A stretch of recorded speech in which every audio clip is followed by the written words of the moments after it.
Before visiting Vatican Museum, it's better na bumili muna ng online ticket bago bumisita kasi kung hindi, pipila ka ng mahaba.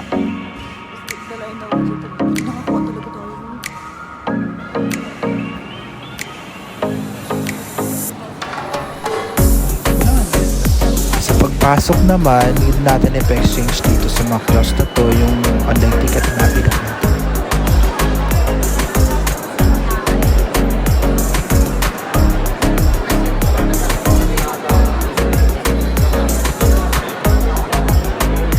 Sa dami ng tao, iba't ibang lengguwahe yung maririnig mo.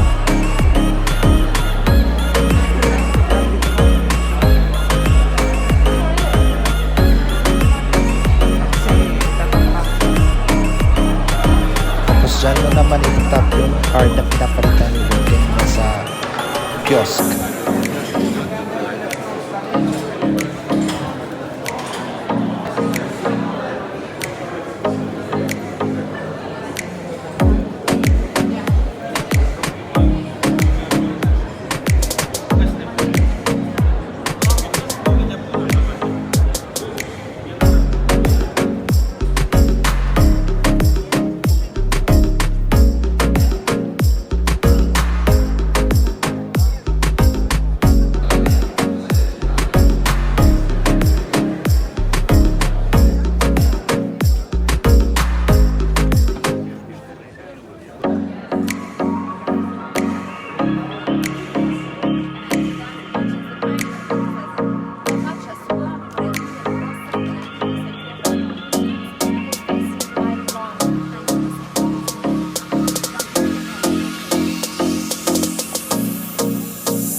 Ito naman yung way papunta sa Sistine Chapel.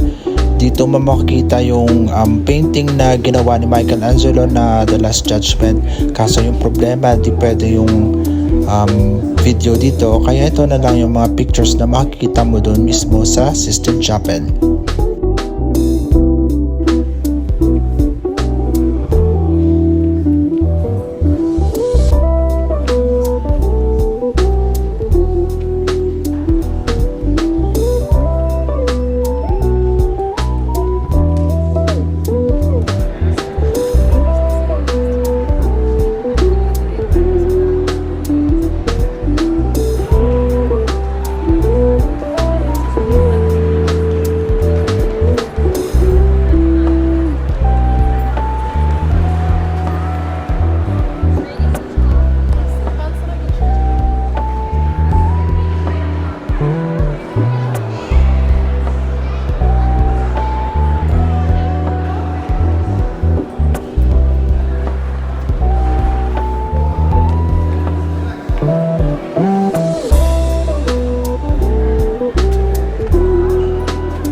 That's all. Till next time.